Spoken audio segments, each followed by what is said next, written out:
Hello there, everyone. Ashnflash here. Welcome on in to the spoiler review for Andor. This is a bit of a different situation given that it is 12 episodes on top of it's releasing 2 days out from the Guardians Christmas special. I just really did not feel like doing two of those reviews back to back. That is would send me into a spiral, and it's just they're already hard enough on its own, so doing two is just no thank you.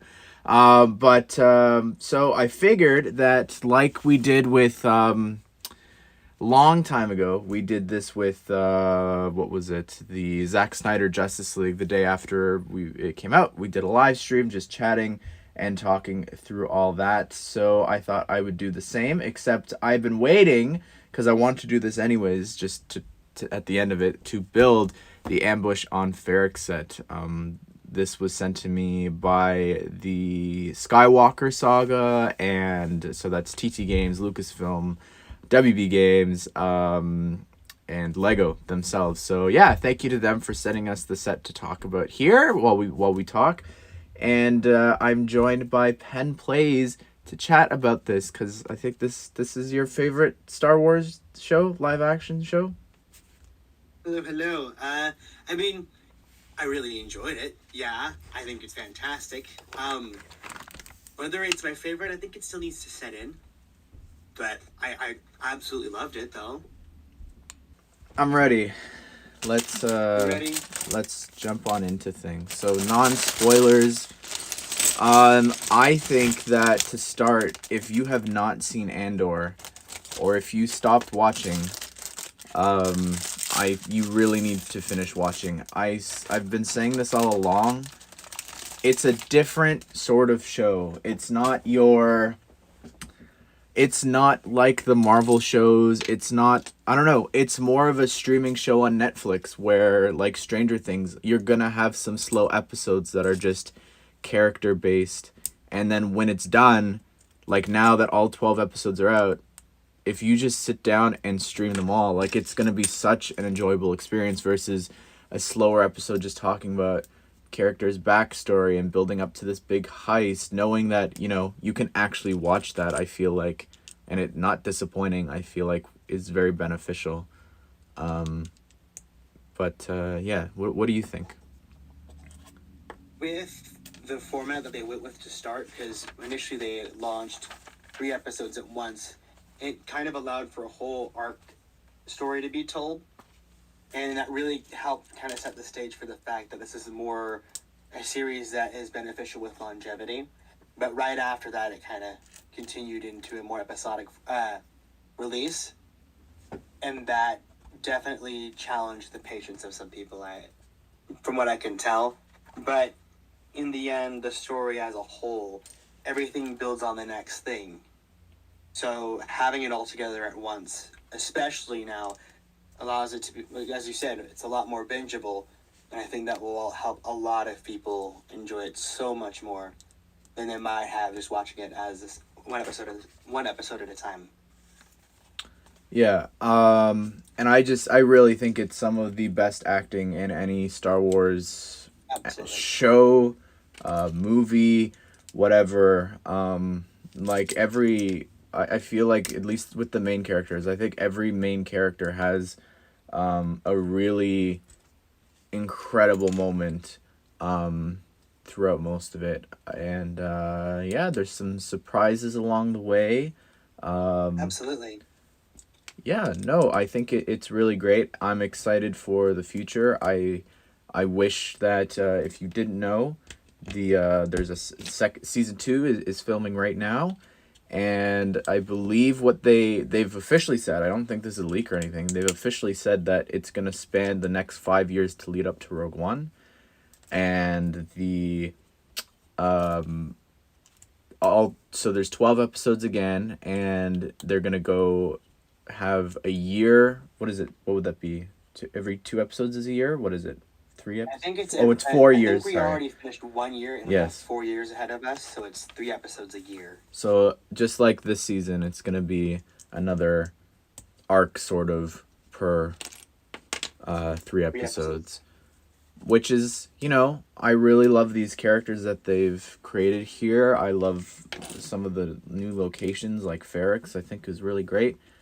Not that I think we'll necessarily go back there, but I think that there's a lot that you could do. Like, I really would have loved four more seasons instead. But unfortunately, I don't think the show is doing that well in terms of ratings to warrant that. And yeah, they're even airing it on ABC. I think it's this weekend.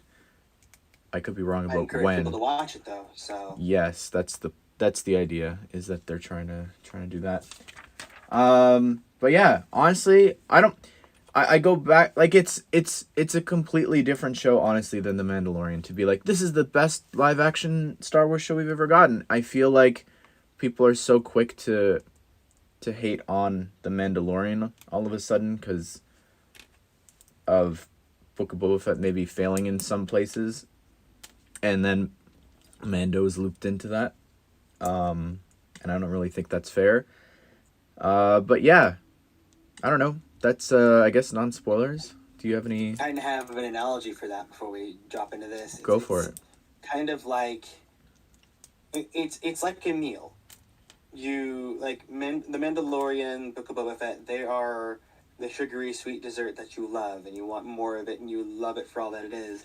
Whereas Andor is more like is more of the actual dinner you have before it. It's like it's good for you. It feels good for you.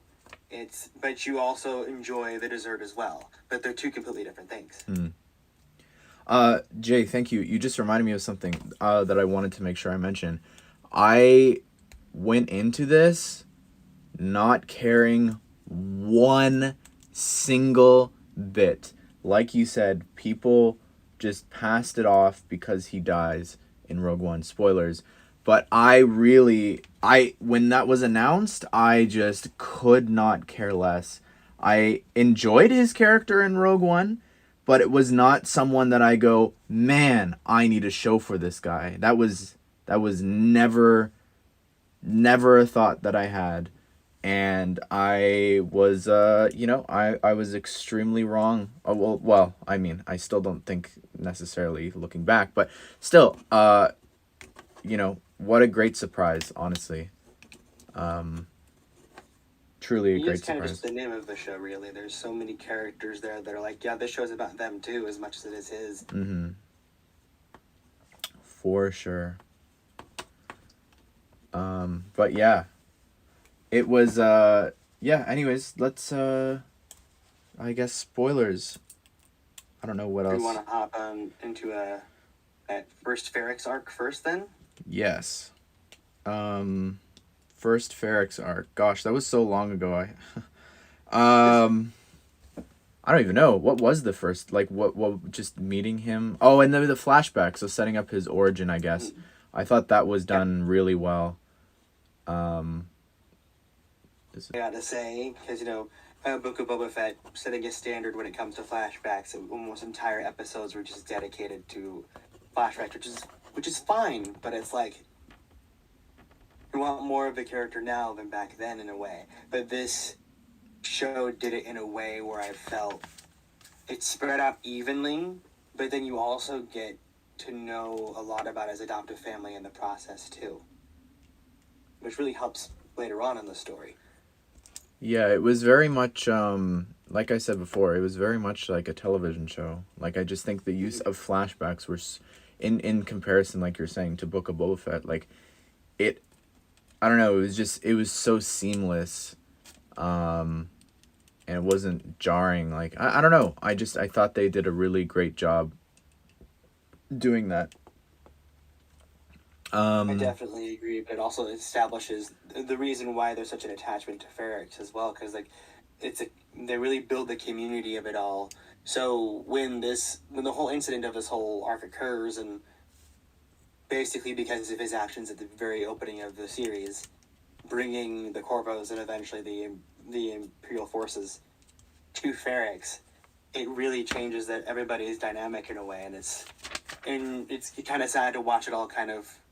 Like, sort of like socially fall apart in a way where everybody just kind of accepts that the Imperials are there in a way, but they do it in such a way where it's kind of the opening stages of this new reality of theirs, and everybody's kind of blind to it, which again leads into later story stuff, which is really impressive that they did that.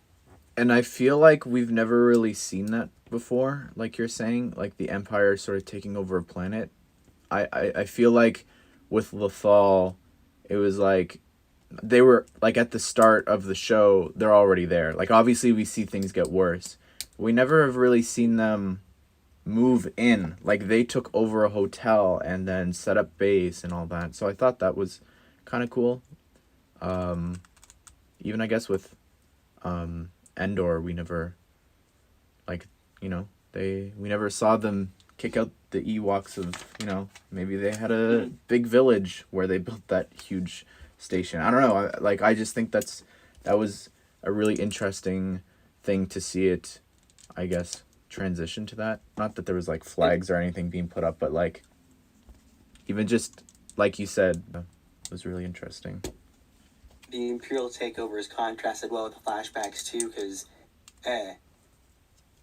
Cassian's homeworld has already been so dug up by war, and they really like those flashbacks help set that stage too, where it's like, okay, you're watching this happen in real time on Ferrix, but here's what happens when they've. Something else I wanted to mention was every episode seemed to have like a first, you know, like they said the first S word. They, more than that though, I feel like there was moments like the first cereal. There was cereal being eaten by cereal. And but just like every episode you could count something, a credit card, not a credit card, but that was the joke. But there was more things of like noodles. There was like actual, like that was clearly a flute. As someone who played the flute, those are the buttons. And whatever, French horn I think is the tiny one in their hand. What else? I just know that there was something every single week you could clock, which I don't know. That's probably my least favorite bit was that there was a bit too many real world things like the cereal, I feel like. But that's just me. I don't know. To say with that opening arc too is that it also establishes the characters who we're supposed to assume are villains, where it's like you have Cyril, who's very much involved in this opening thing, but eventually ends up taking a backseat later on in the story. But you get this moment of absolute defeat on his end, and it really helps bring his character to the forefront in his scenes, to the situations that he's in. But they really didn't go huge on establishing Miro until well after these episodes had kind of established themselves. But Luthen was also a huge deal as well. They are a main instigator for all the rebellious activities, and Luthen definitely comes off as like, okay, sure, he's just kind of like the leader of the group, whatever. But as we go on through the series, you just get this sense of understanding where he's coming from and how far he's willing to go, and it's absolutely fantastic. But before we end up getting that far into it, why don't we move on to the next 3 episodes, which initially started the weekly release. I think it was Zaldani, I believe? Yeah. It was, I feel like that's where people stopped, because... Yeah.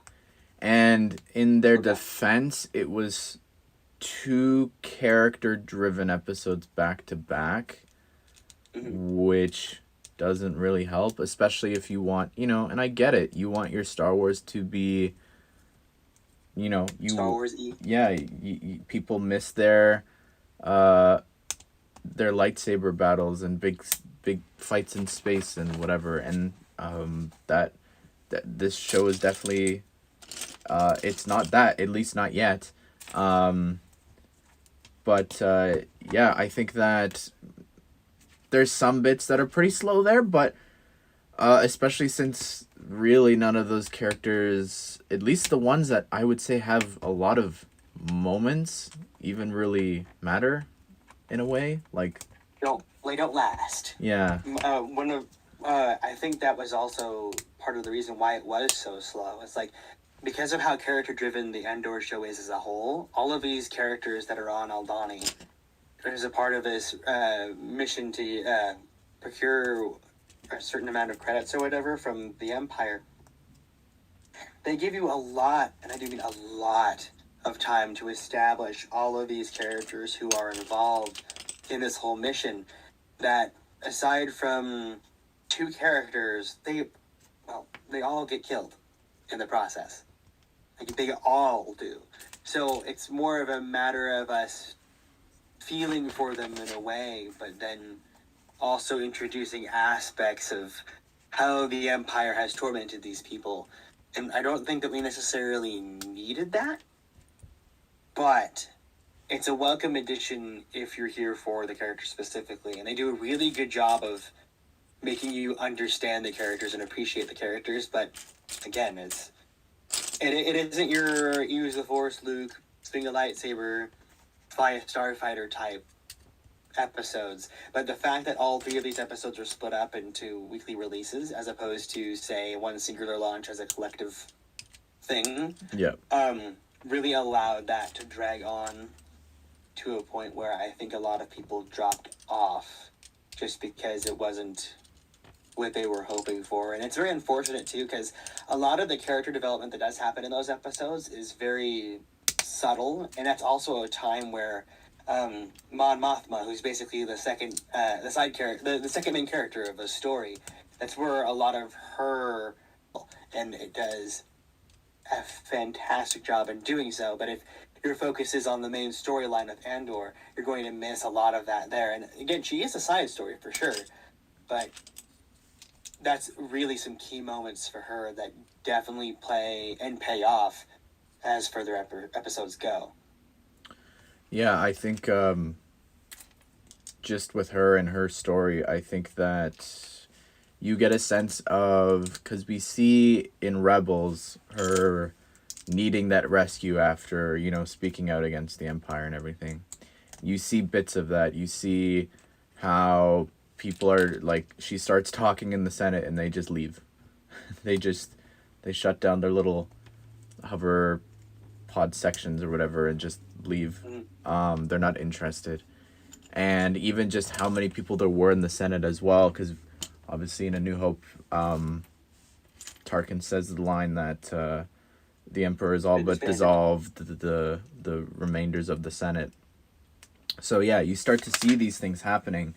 And I think that with her, you just get a sense of, oh, she wasn't just trapped as a politician. She's trapped at home. Her husband is no use parenting. Her daughter hates her. And all these different aspects that we've never seen before for her.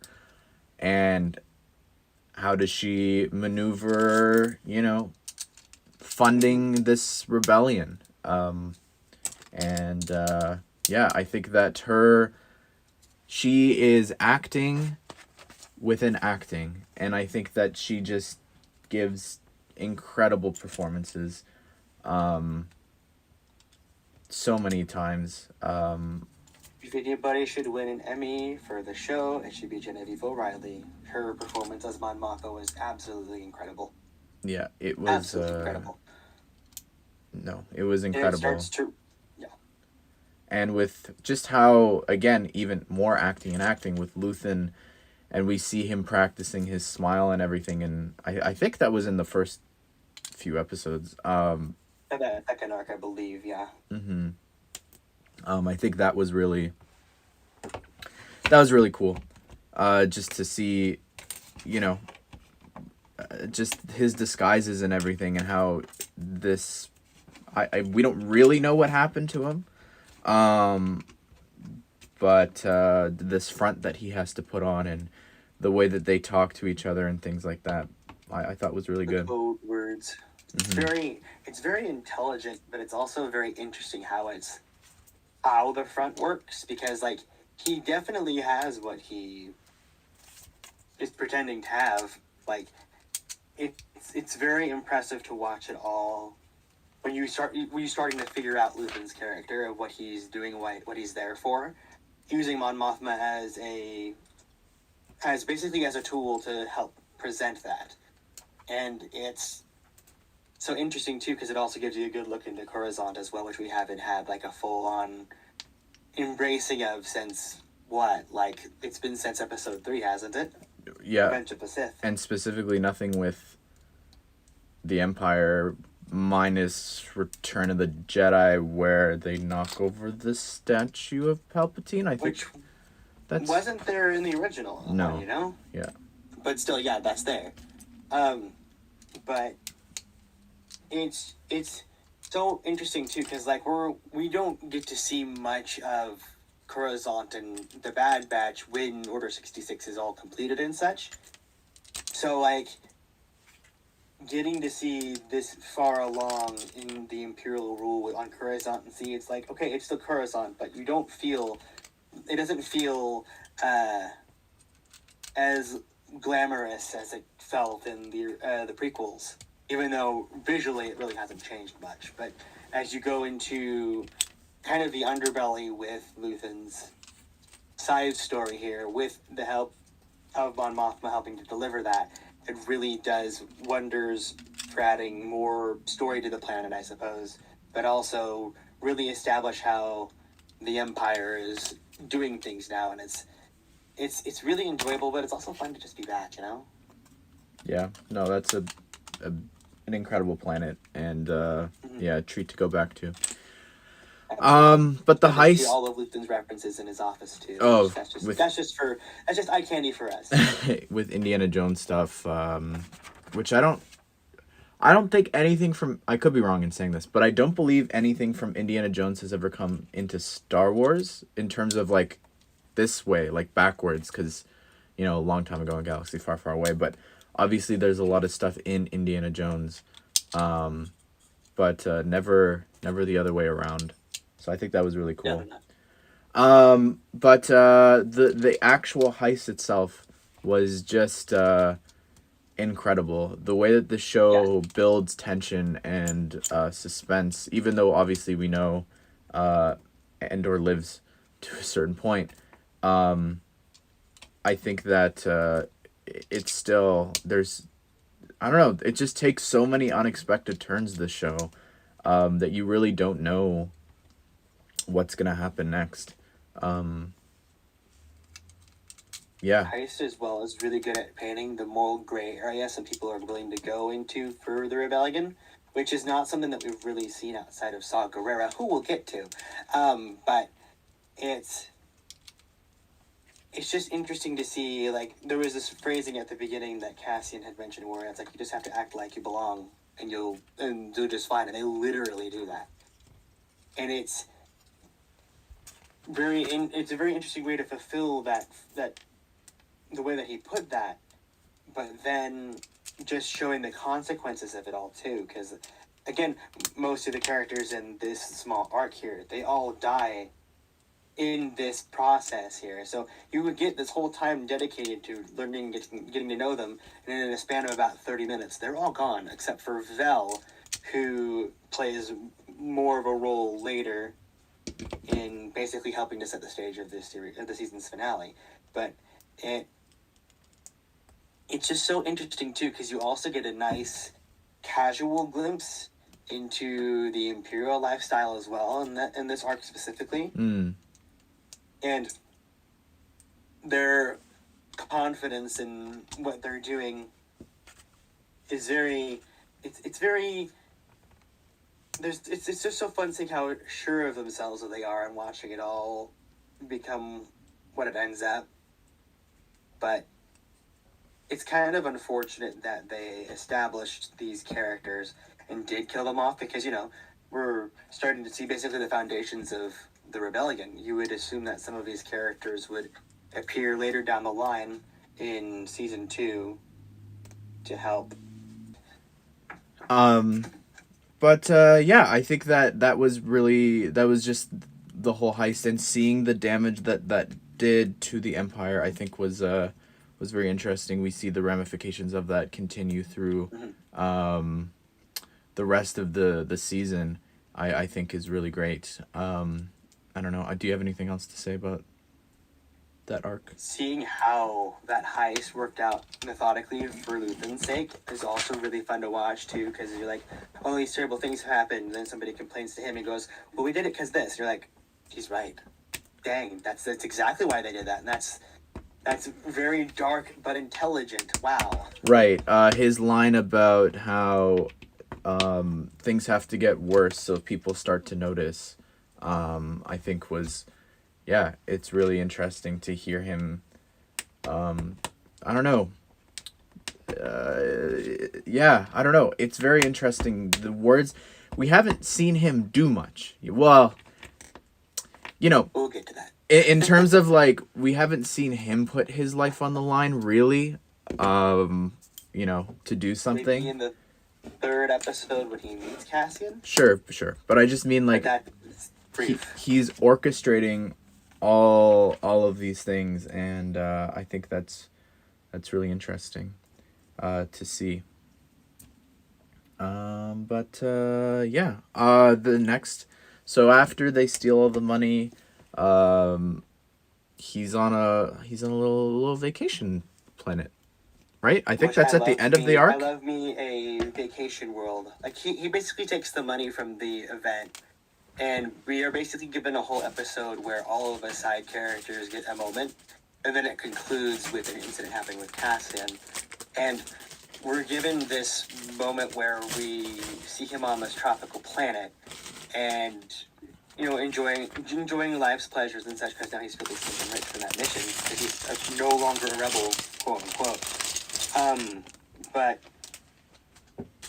in this process too, we end up having a moment with his mom, his adoptive mother, that really sets her character into motion of exactly what she stands for and why she's so important to the story and why we got so much story for her in the first place. Basically, the episode serves as a kind of a farewell to Ferrix in a way, for what the Ferrix that Cassian does. And then, once he leaves, basically the remainder of the whole season goes into motion from all aspects. Like, we get more instances with Mon Mothma, more instances with Luthen, where basically we're taking everything from the first half of the season into this next half, and it's all working together. Val and her girlfriend are stationed on Ferrix as well during this window of time here and all this kind of stuff, and it eventually rolls into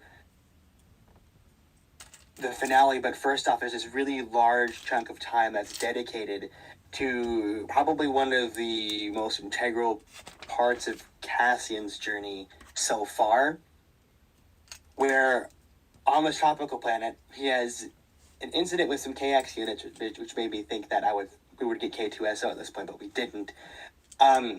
He gets arrested with a 6-year sentence and gets taken to a prison planet, and we're basically given this very grim, very sterile environment of no one gets in, no one gets out.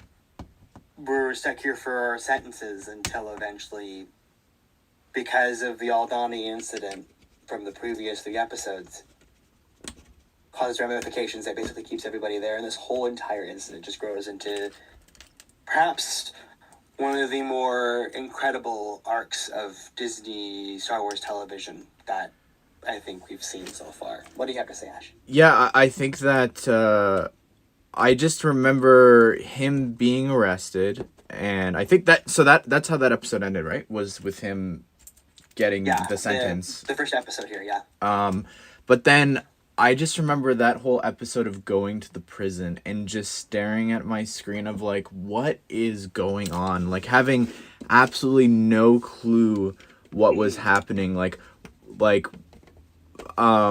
just with why are they wearing boots, and then you see that, and just like all of these different things, like what are they building, like what is going on here, that we later get answers to, but all of these little things, that whole bit, like I was trying to picture, like, how do we get from point A to point B, and I just couldn't in my mind wrap, like, where was this show headed. Like, that was something that I never really knew, and I think was a lot of fun, versus a lot of Does a great times job with its visual storytelling at this point, especially because you look at how everything is made and how everything interacts and works, and it's like it's very it tells its own story without having to tell you how it's done, yeah. and that's the key to storytelling, and that this show is just so fantastic at doing that. But it really shines in this Narkina 5 arc, where Cassian is sentenced to prison. And it's really interesting because the largest time jump happens in this arc here, because this whole entire season is supposed to encapsulate an entire year of Cassian's life. But I think probably the most interesting thing to open it all, well, there's two interesting things. First off, a background named character from Rogue One named Melshi happens to actually be at the prison, and there's a whole story behind the reason why Cassian interacts with this Melshi character the way that he did in Rogue One. It's because there's actually a whole history that he has with this character, and it's so interesting that they bothered to do that. But then I'm also really glad that they did, because it's like it makes this character seem so much more earning of it being a rebel come Rogue One. But the other really interesting thing that threw me for a loop, and this is more taken out of the actual story itself, is that Andy Serkis as a character. For the second series, I time. had no idea what was going on, but it might be one of the most incredible roles he has done. We know how emotive he can be, because he was Gollum in Lord of the Rings. That character is all him, all the emotion and all that. This is one of those first instances where I feel like we got to see him shine as an actor, just being an actor. And my goodness. Yeah. Again, if we're handing out Emmys, Guest Emmy. we're doing one for side characters. Yeah. He wholeheartedly guest deserves performance. this. Actually, I don't know. Honestly, fantastic. I don't think you can, because it's not a full TV show. It would be a special Boo. whatever, I forget what it's called. Boo. But yeah, no, his performance was incredible. His character was amazing. Second time coming back into Star Wars, actually, being a much better character. And yeah, no, he was incredible. And with Melchi, I wanted to say, it enriches your, it just enriches your Rogue One viewing experience. When you go back now, which is something I don't want to do until the show's done. When you watch it back now, you're gonna have that much more of an attachment to Cassian, and maybe Melshi will come back or whatever.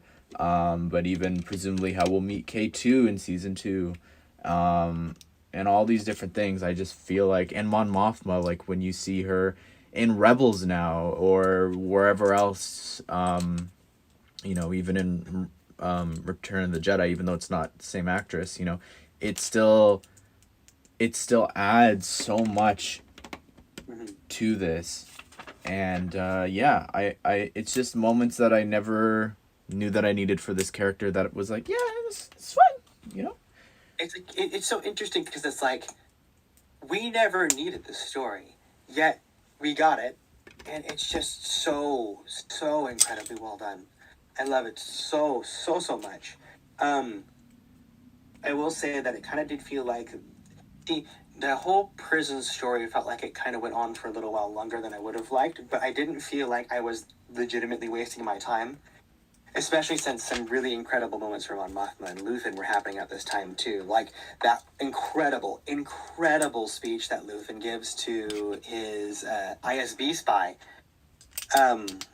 Lonnie, I think his name was. Mm-hmm. Like, this dude wants out. He doesn't want anything to do with the Empire anymore, but he's too deep into it. And basically, Luthen gives this incredibly powerful speech on why they do what they do. And it might be one of the most incredible speeches, if not dialogue deliveries, given throughout all of Star Wars. I was floored watching that whole entire scene play out. And it was just the ending of an episode. It's like, wow! It was so good. Yeah, the ending of a great episode, I was too. so impressed with it. I think that just a lot of the lines that he said, specifically of, like, he is, well, I forget the exact thing. He was giving up whatever now to make sure that a sunrise what was something, it was, I don't know, it was just so poetic. I am fighting for a sunrise I'll never see. Right. And it's just incredible that you know, that he's the one that's starting everything. You see, I don't know if it was that episode or if it was a different episode, I don't really remember, but we see him wanting Saw to meet up with other rebel cells. He's trying to build this rebellion. Mm-hmm. And I think that it's just incredible to see the start of all this, to see, you know, even Mon at times is unsure of doing things, and I just think that it's interesting to see her get looped into things and her go down into these gray, you know, morally gray paths with doing deals with, like, the local gangster from her planet, and yeah, no, his performance was just incredible. Mm-hmm. The thing with these episodes for Mon Mothma as well is that because we learned that Vel from the Aldani arc is actually the cousin of Mon Mothma, and they're both in this together for the sake of resisting the Empire. And it's very well established that Mon wants to do what Vel is doing, but because of her position in politics, yeah, is the reason why she is where she is. And she, like, Mon wants to get her hands dirty. It's why she's willing to fund this whole rebellion in the first place. And it's really well established here that what she wants to do and how she wants to go about it is impossible for her without giving up so much of what she's worked for. And eventually that does lead to her eventual removal from the Senate in general, her fleeing for her life. But at this point, it's her kind of coming to terms with the fact that, yeah, she has to get her hands dirty, but not in the way that she expected. And it's a very sad, very dramatic moment for her too, when she starts to kind of break down, because she's always this very well-made facade when we're seeing her, and she kind of has this moment where she starts to fall apart, and it's her accepting that not only is the daughter whom she very clearly loves, despite there being negativity between the two of them, but just because of how far that she needs to go in order to make what she wants happen. Yeah, what she's sacrificing, like Luthen. Yeah. Mm-hmm. And that's some of her best scenes too, because she's very much written like she's in control of what's going on, and then when she's no longer in control, like, you don't get to see it taken away from her. She just gets told, and it's like, that's it. Like, oh my gosh, she can't even do anything. She's stuck. It's so fantastic. I love it so much. But what's also interesting too, like, as we get to the culmination of this arc as well, jumping back to Andor situation specifically, like, he's stuck in this prison. Things have changed. No one is allowed to leave anymore. Like, everybody's stuck in that sweatshop for as long as they're willing to live, or as long as they can live. And it encourages this uprising that occurs. They fully plan out this whole uprising, and it's so incredible to see it come to fruition, but also to see how confident that they are that they can do it and them succeeding. and it's just so impressive. And with Andy Serkis's character Kino, we get this very incredible moment where he's like, he knows what he has to do, and he's so afraid in so many of these scenes, yet he does it anyway, and it's just this very courageous effort. But it's so amazing because in the end, we're presented with this situation that he can't leave. Yeah. It's surrounded by a body of water. They have to swim out in order to escape. He can't swim. That is like, there is nothing more tragic than that, where somebody puts in all of their effort, very clearly knowing that he cannot escape, and yet he does it anyway. I think that speaks to everyone, beautiful. Is like, when they realize, oh, we're gonna die here anyways, might as well do something about it. If you're gonna die, 10 years from now doing the exact same monotonous thing every single day, like, why not do something? Why not try and do something? Even if it means one person gets out, two people get out, which is so far all we've seen is, it's just, I think that was really powerful, and his speech was amazing. And I think just the whole, again, how they build tension, how they crafted the escape, like having to have, the old guy die, so the replacement comes, and that's the only time the elevator comes down, and listening to Cassian, when he first even arrives, he's already paying attention to all these things. He's already thinking back then, how do I get out of this situation? And I just think that it was crafted so well, and even the water bits, and like frying that part of the floor and everything like that.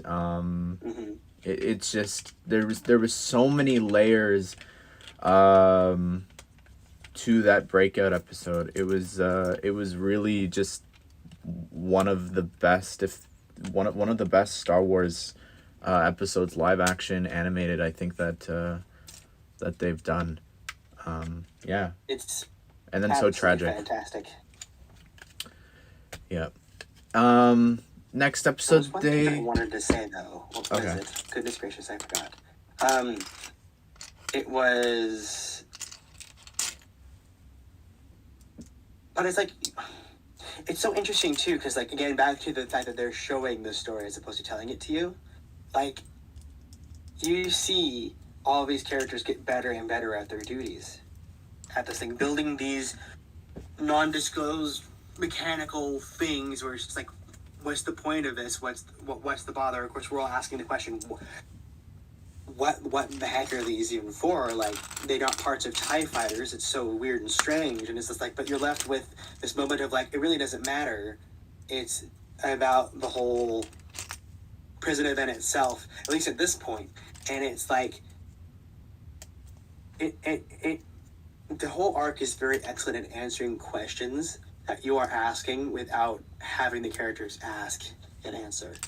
And it's just, and in truth, the whole figuring out what they're building does get answered, but I kind of want to say that for later, though. But again, it's a culmination of that whole arc in a way, too, and it's so good. But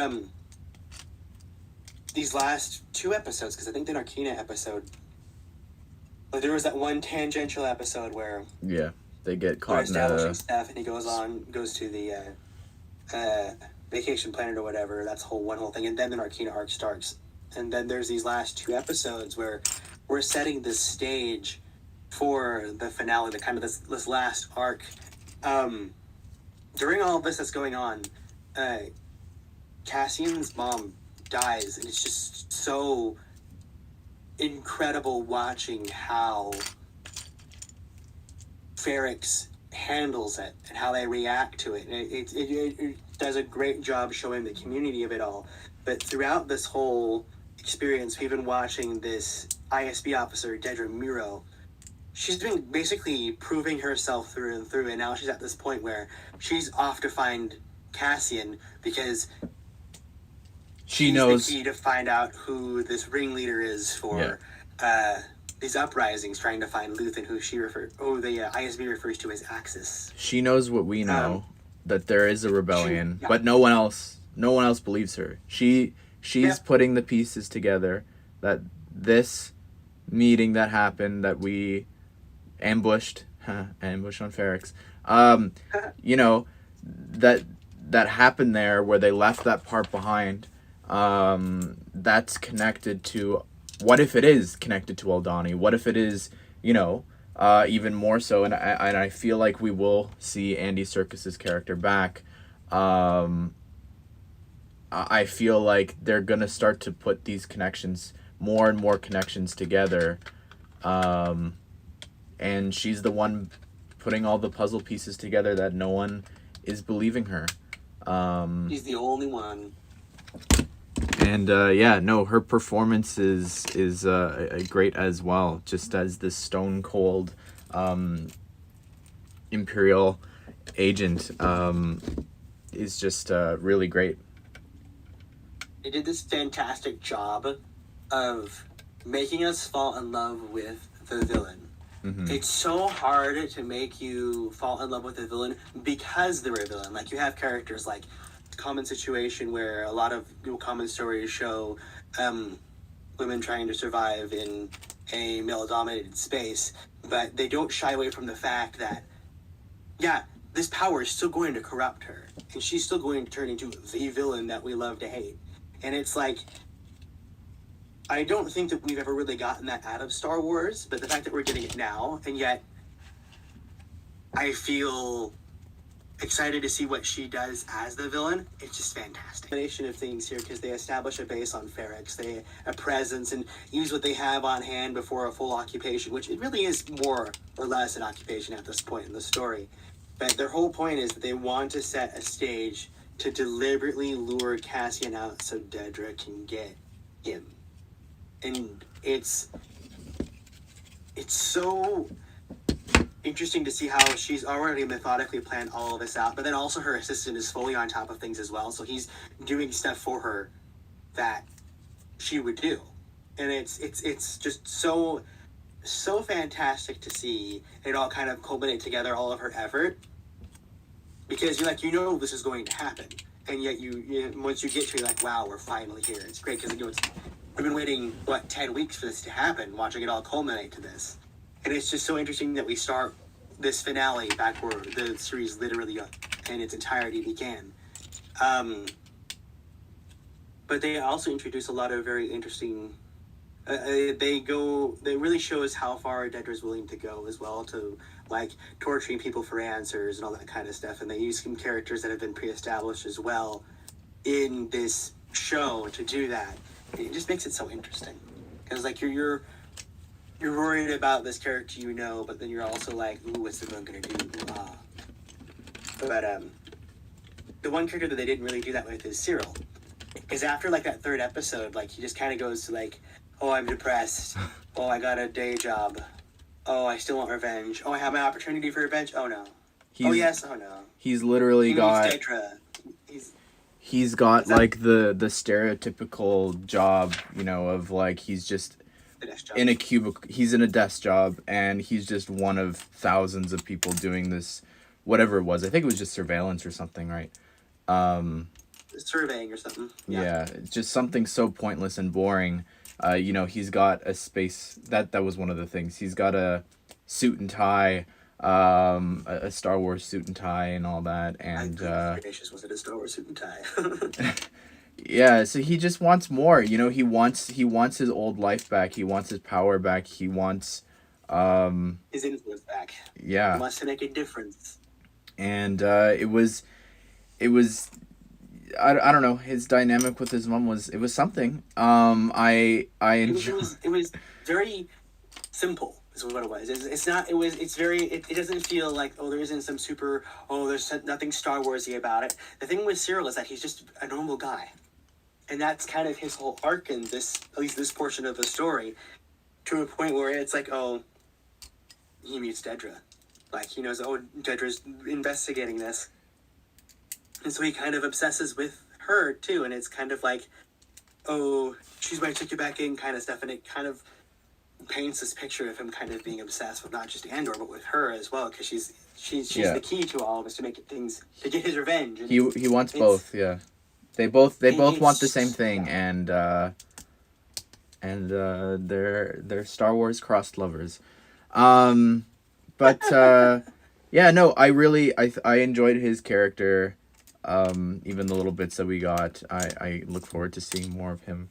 But into the finale, I was upset, like that they killed off Marva off screen, and I was like, really, someone who's played such an important part in Cassian's life, in the community's life, and even like, you know, she was going a little nuts at the end. She was like, I gotta unscrew the screws on the vents or whatever, underneath the hotel, so that the rebels can enter in and all this. Like, she was just she was losing it a bit at the end, and I was like, okay, so they're setting up, you know, that she wants Ferrix free, and she's, you know, wants to rebel, and then they just kill her. I was like, oh, okay, I guess. And then it's a very good way of like establishing, like, sure, she still has her dreams, but as she dies, she wants to still pursue them. But you know, she's old, frail, and ill. It's like, that's, sometimes it happens. It's very real, and we get that all through the perspective of B2 Emo as well. Because like the droid is basically her kid, aside from Cassian. yeah, So we get to see this little guy unable to do anything, watching basically his mom pass away. And it's so, like, there's this scene where we see it all happen. It's so, you don't really think about it until you understand the context of it. Like, oh my gosh, he's basically just sitting there, unable to do anything. And it's like, that's so sad. And he's just a little droid. yeah, So, no arms, no nothing. He just has to sit there. Yeah, what a star! What a little star! Incredible. I feel like most of the scenes he was in, it's weird, his performance, the way that his little stutter, whatever, I guess, that he's got, because he's just such an old droid, I thought was really great. And yeah, no, I guess just jumping into the finale. So like you were saying before, everything's culminating, everything's leading to this. It's this big trap that we've seen the ISB set one already. It worked on Greg or whatever. And sorry? I think it was Krieger, wasn't it? Krieger, yeah, sorry. And so we've seen her set a trap already, or at least, I guess, be a part of that. And her death is gonna bring back Cassian they think he's gonna come back for the funeral, so they're limiting it. They're watching from afar, just observing, and we see that everyone comes back. However, the commissioner from the Batman found out about that his mom died, and tells Cyril to come back, or to go to Ferrix, because they're going to be having the funeral, and maybe he's going to come back. And yeah, just all the characters from the show minus Mon Mothma are all here in one place. Even Luthen. Even Luthen, because they're trying to kill him, and yeah, it was just Cassian, yeah. trying to kill Cassian to make sure there's no loose ends to tie back to them. Mm-hmm. But yeah, I don't really know how to start this. I guess I just want to talk about the Marva bit. I think that how they did, like, just having her do that after she's died, like, I think it was powerful, and having the droid as well, like, not necessarily directly doing something, but being the spark, being involved in the spark that is just gonna ignite, literally, the fire in the people to do something, to wake up, as she says, was phenomenal. Genuinely phenomenal. It's another fantastic speech in this series. It's another, so the whole good. episode is tension building again. Like, it's just, it's it's tension, like Rogue One levels of, tension. What's gonna happen, type stuff. But like this episode, the final episode itself probably did the best at it throughout for the entire this entire series for me at least. But something that's really interesting too is like the Empire has set up this whole event specifically to lure Cassian out, but he's not taking the bait. He has the semblance intact to know, like, I shouldn't be out and putting myself out in the open like this, even though they kind of assume that he's there. Excuse me. But what's really amazing though is that you get all these moments of like people preparing for this funeral basically. One of the big things with it is that with this whole Marva speech that she does, the whole spark of rebellion hits, but it's so interesting because like she kind of made the point where she wanted to be the one to open it, and she literally, like, the hologram is there encouraging everybody to do so, but she kind of literally is the opening act of it too, because the idea of the people on Ferrix is that they get cremated and get made into a brick that gets made into more of Ferrix, and Brasso, one of the side characters that are on Ferrix, carries that brick around, and basically the first hit from the rebellion there on Ferrix is Brasso hitting an Imperial with Marva's brick. So basically, she does get the first hit, and it's this beautiful moment of poetry that is the usual poetry that Star Wars is based off of, where everything kind of culminates and fits together. It makes sense, It's poetry, it rhymes, is the phrase that George Lucas was so well known for using. But then seeing it just kind of like this is the first time that I've actually felt like Star Wars has done an actual riot. Cranks the tension up to 11 in such a way where you're genuinely curious who's going to survive this, who doesn't. And it makes you just worry for everybody who is there, who you've had any attention given to. And as we move along, like, you see a lot of these side characters, they end up getting shot by stormtroopers. Just like, that's it. That's how that goes. And then there's some characters that end up surviving as well that have been really integral to this so far. But then, like, Dedra's there. She's ready to actually go out and do something about it. And there's this very, very frightening scene. Like, I don't think I've ever felt like this frightened watching a Star Wars scene before, where she's literally pushed to the ground and gets dragged along by the citizens of Ferrix, and you just think that this is it for her. Like, what are they possibly going to do to her? Yeah, I string her up like they did to his dad and things like that. Like, there was I honestly thought there was all these things that were going through my mind.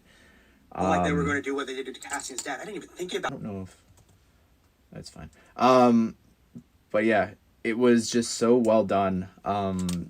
The tension there. It's so interesting how it closes out too, because you have this moment of absolute chaos and anarchy going on, and you see Dedra just in the middle of this absolutely terrifying moment, and then the moment where things start to settle is when she's dragged into another, and basically off to a different room by who appears to be another citizen of Ferrix, but we find out it's Cyril. And she realizes it too. And so we have this very quiet moment of just the two of them there. And she's just kind of gathering her reins, taking really intense breaths, trying to gather her reins. And it's just this very silent scene to just kind of cap off this absolutely chaotic scene. And it's a moment to breathe, but you're like, what? Like, wow, like this is happening. This is insane. And I just love it for that. It's such a beautiful, beautiful scene. And, maybe it's sparking a relationship between the two of them, which I think could be kind of weird, but also kind of funny too and ironic, but I realized something as well. I just think that it's funny too that, they've been plotting this whole thing to get Cassian, right? This whole time. and the whole time, oh my gosh, this uses the same build technique almost as the Black Panther head. um, anyways, the whole time they've been trying to set this trap. Meanwhile, they've had him in, like, he's been arrested this whole time in the prison. I just think that's ironic. Because you how disorganized they are, which is kind of funny to think, because, like, the whole idea is that the Empire has to be organized in order for it to even work. And they establish that with Saw, with Luthen, with Cassian as well. It's like they all say, oh, in order for it to work, they all have to be tight knit and well connected and all that kind of stuff. And it just shows how that isn't exactly the case. Mm-hmm. And it's the Achilles heel in a way, and it's so interesting to see that, because the moment that they lose control in that riot, there's no way they're keeping that. There's no way. Same thing happened on Lothal as well in Star Wars Rebels, though we never got to see it that intensely. It's interesting, like, bringing that solution to the forefront. It's so good. Yeah, I think we didn't talk about Saw Gerrera, but I thoroughly am just so amazed that Forrest Whitaker returns how often he does. Get, like, this Academy Award winning actor who had the briefest of roles in Rogue One, really, and by extension, I guess, Rebels too, but, like, the fact that he's coming back for Bad Batch, that he's coming back here for two scenes that I assume they filmed on the same day, but, you know, it's just, it's incredible to me that it I don't like the character's actions and things. I hate him in Rebels and all that he does with Click Clack. But regardless, it's really great to see him back and to see him almost realize the cost or you know, that he is expendable in some ways, I guess, to the greater good for Luthen and yeah, just the trust there that they sort of build but also lose at the same time, I guess, of like he realizes, oh wait, I'm expendable too. No, I'm not going to help you. Yeah. Kind of incident, and it's like, well, there you go. That's really true about Forrest Whitaker, though. And, like, you can tell that he loves playing this character. Mm-hmm. It's the whole reason why he keeps coming back, and I love that. But yeah, what else about the finale? Mon Mothma, we see that she is using her husband as to sort of take the fall, I guess, in a way, of where this missing money that she's been feeding to the rebellion has gone, because they started to look into her. And while we see that she does wind up having the meeting with the gangster from her planet, she still needs to somehow set up where the money has gone. The 400,000 credits, I think, is what she said. And she's blaming it on him, on the gambling, and she knows that the driver this whole time that they've been like, I've got, you know, they're always listening to me, they're always watching me. We see that happen, and that she's right, and she's feeding them this misinformation to sort of close that chapter, I guess, or their investigation, I guess, on her, of, oh, it's just her husband trying to steal the money. But it's interesting too, because it's the culmination of her understanding that she needs to get her. This is her getting her hands dirty. Like, she knows that her husband and her daughter are all, like, they're no longer a factor that she can care about anymore. They're all gone to her.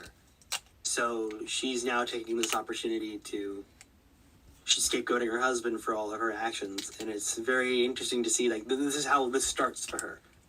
Yeah. And it's so, this is the culmination of her arc, basically. That's the last scene that she gets before we get, like, one quick scene of that meeting that you had mentioned with that gangster. It's such a great moment that I honestly didn't detect initially until it got pointed out to me, and I love it for that reason even more. But But most of the finale stuff is like, so most of the characters that are on Ferrix get ferried away on a ship. We don't know where they're headed. I can make a guess that we'll probably see them on Yavin 4. That's just me making an assumption. I don't expect us to ever see Ferrix again, as much as I enjoyed it. It was a great planet trouble, but we shall see. But then we have this moment with Cassian and Luthen, where Cassian somehow knows that Luthen's there, A, but B... Because he parked in the same place. What's that? He parked at the same place again. Oh, that's true, but like, even though like... Oh yeah, he did see Luthen. He saw him from the crowd, yeah. That's right. I completely forgot about that. But it basically says, okay, I'll either take me under your wing or kill me. And the show closes with Luthen just accepting, okay, well, we've got a rebel now. And that's just kind of how that closes. And it's just kind of, it's a very anticlimactic finale in a way, but you're not left yearning for more, even though you know you're going to get it. And I personally am quite okay with that. But it was a good finale, I gotta say. What it gave, there's more, and I'm excited to see where it goes, but I'm not frothing at the mouth. I need more, I want to see more. And I appreciate that, but...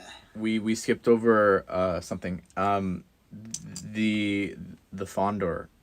Oh my goodness. Oh my goodness. The single minute, because I clocked it. I wanted to make sure... less than a minute of this scene in space that we didn't really get much of anywhere. It did. It's above a planet. Falcon's iconic. It's so special, but this just was one of the best ships that we've ever seen. One of the coolest moments in Star Wars that, and it lasted a minute. Truly an incredible, like, choreographed, like, just thinking of, like, okay, what are we gonna do? The tractor beam, how do we get out of this? Like, just how they set it up. Again, how they set it up was just phenomenal. Yeah. It's a fantastic job of painting how prepared Luthen is for everything.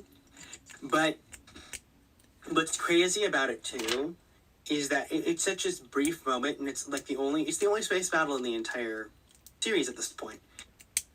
There has never been a space battle like it. We have never had someone this prepared. Well, it was a minute. Definitely prepared for it. It's just so... yeah. Beautiful. It was so good.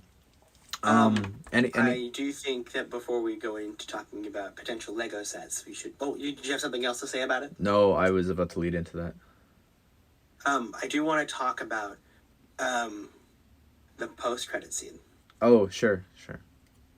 Because it's very impactful, but it's not something that we needed, but we're glad that we have it. Mm-hmm. You have to watch the entirety of the credits to get this, which is kind of a bummer, because if you aren't paying attention, you're going to completely miss it. And it's not a necessity, but it answers a question. Because, we're watching all these guys on Narkina 5 build these really strange, weird little gadget thingies, and it's like, what the heck are those for? They don't look like they work for TIE fighters, if they could. Well, this post-credit scene answers it by we would get to watch these little droids just, like, pack them in between these golden reflection plates. And the scene... It was more showing instead of just telling us what's going on. We're just watching this scene pan out more and more and more. And so it's like, oh, little spider droid is carrying it, and you're just welding these things into place. And then there's another droid that plops the thing that they're making into it. And we see another one and another one and another one. And you realize it's this whole entire floor of just all these golden panels and these little spider droids, and then it pans out further in. It's in space, and there's a ton of these golden quadrants that have these little installations going on. You see all this construction equipment, all this kind of stuff, but it pans out even more. And then you start to get a grasp of what's going on. You start to see shapes that are familiar. You start to get an idea of construction that looks familiar. And then it pans out even more, and there's the Death Star.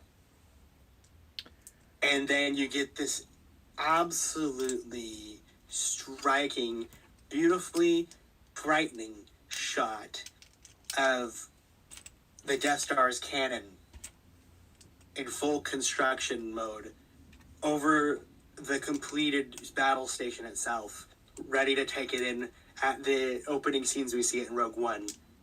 And it's just this beautiful, beautiful, admittedly all CG scene, but you're like, we didn't get this kind of raw, frightening, oh my gosh, it's the Death Star from the original Star Wars movies at all, just because of their limitations. So this whole, with everything tied to Rogue One and such, this is where they've been establishing this thing is terrifying.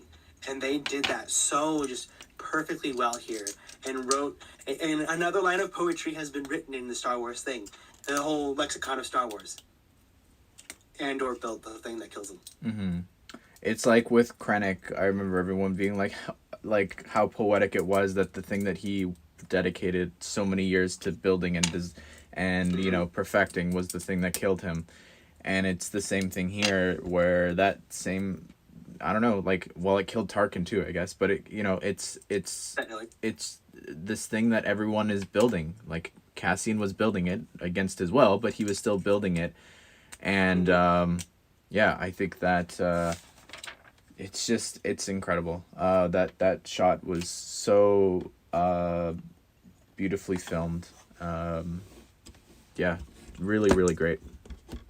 And so, if we want to go into toy potential, let's segue directly from that, from a personal one that I want, that, you know, we can get at any time and not specifically tied to Andor. We all saw the Lego Ideas Globe and how excellent it is in executing its shape for what it is. I want a Death Star like that, and I want to be able to install the giant laser cannon into it as the very last thing. That's what I want. It's perfect. That's what I want. Or that, at least, but it's...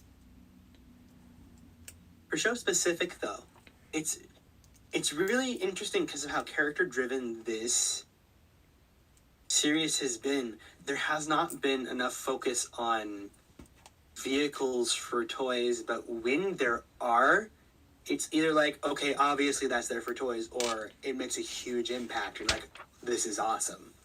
I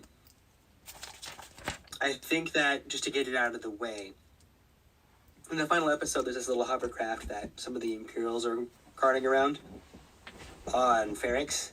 A little droid that has a little blaster attached to his head, which I thought was kind of funny. That's got battle pack potential. Just put a couple stormtroopers, a riot trooper, and one of the Imperial officers in there, and you're good. Heck, you could put Dedra in there, too, if you wanted to as well. It's very simple, nice, you know. And then, of course, there's the dropship that you're building right now, which is at the very opening of the series, and people have already made toys off of it. But, I want to... Go ahead. I just want to touch on the Dedra of it all. So earlier this week, she was in an interview, and I don't know what was the context of this. Like, they were just talking about merch, about or how Star Wars has impacted her, and how, I think the context was like when she realized that she made it.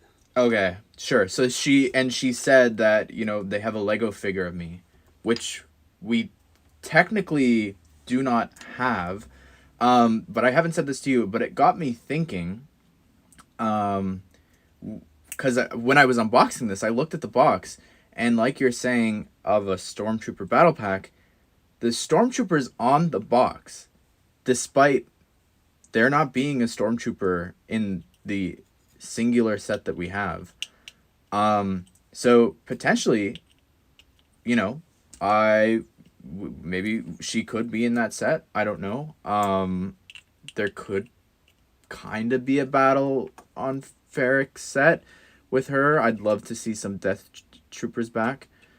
But yeah, I guess they could always throw her in the Fonder, which is just...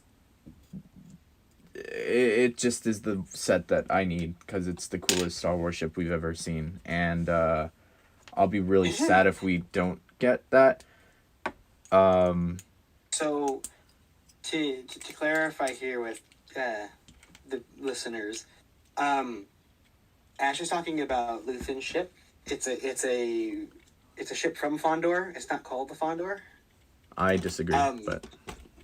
And we know that there's a planet called Fondor. But they specifically call it the Fondor. It's a Fondor class shuttle. Or a Fondor It's kind of like how the They Falcon don't is a call it. Corellian freighter. Yeah, but they don't call it. We need to get onto the Carillion. True, but they didn't say that in the show either. Yeah, he does. He said he calls it the Fondor multiple times. He's like, boot up the Fondor. They don't. Han doesn't turn to Chewie and say, boot up the Carillion. Sure. I do not recall. Anyways, but like that ship though, within ship is, I use the term toyetic. It's like it's meant for toys. Oh like, yeah. It's so. The amount of laser missile launcher things that are on this thing, and the changing wing shape, and the storage space on the inside for the characters that are there, it's like, yeah, it's ready to go. You put the turret, the one that shoots out all the stud shooters in the back. Yeah, you can just put like a wall of stud shooters back there, and just have them all go, and then there's. Somehow fit spring-loaded shooters on the side of the wings, but I also would like the wings to transform too, because they kind of like fold up on top of it, like sheltering it almost when it's in landing. But then like there's room on the ship, there's the cockpit, there's the speeder. It's so cool. There's the speeder for it to pop out, that we saw at the end there. Mm-hmm. So. I want that to be next year's Justifier equivalent. Yes. I will. It's gonna be a big set, and I'm content with that. Very, very content with that. But other than that, it's really hard. Like maybe that tractor beam. Oh wait, we're getting shuttle. season 2, so I guess it could be in that. Obviously, it will be in that. Season 2 for Andor, right? Obviously. True. It could be a set for that, but I don't want to wait that long. But see, neither would I. But then I think that if that wasn't initially given to toy companies to make product off of, that we're probably going to wait until 2024 anyway. So, I for me, and you don't even know this, but I'm doing a minifigure series for Andor. Ooh. And that's where the Mon Mothma and Deidre came from for the thumbnail. The thumbnail? Very nice. That's exciting. Because I just think, obviously they'd never do it again because the show isn't that popular. But there's just... I think you need to give it time. There's so many characters that just, like, you can't really do a prison set. You can't really do, for Kino, you can't really do, I don't know, just so many things that there's not that many... like locations that would lend itself well to a playset, or there wasn't too many vehicles besides the one that we already talked about. So yeah, I don't know. I just want more characters, but I don't really see how they can do that. We wanted to talk about Lego sets that we knew would not come to fruition at all, but we would love to have anyway. I think having an 18 plus Narkina 5 floor would be kind of funny. It's the manufacturing, like one of the tables. It has all the characters there, and I just dig it. I think that would be kind of funny. I don't know that they wouldn't do that because it's kind of dark. And a little quote of One Way Out. Yeah, and like include Kino on the side or the elevator at the back, and calling that it. I don't know. Like you could get, like for a $90 set, you can get one table, a wall, an elevator, the refresher, and the door out pretty easily. Maybe like a hallway scene of, like the Death Trooper one. Oh, I call it. Mm-hmm. Yeah. Anyways. Dark Trooper. Yeah. Yeah, I know what you meant. But another one, like I only want it because it's the coolest ship, but I like Mon Mothma's limo. Oh, that'd be fun too. Yep. Like, that would be a cool one, but like I don't. It's not exactly a toy. Unless it. There is that dude that's with her in Rebels. Maybe he drives it, and she has a blaster at the back window shooting at maybe troopers that are in chase vehicles or whatever. I don't know. Maybe everything I'm wanting is just in season 2 sets, I guess, is what I'm realizing. But yeah, I don't know. Any final thoughts? On I'm kind of bummed that Andor isn't going to be lasting as long as we would like. But then also, I'm glad that it has a definitive ending in one aspect. But then also, knowing how critically acclaimed this is, I can definitely see them using the writers For other this things. series to create more stories just as excellent. Mm-hmm. And I'm all for that. Yep.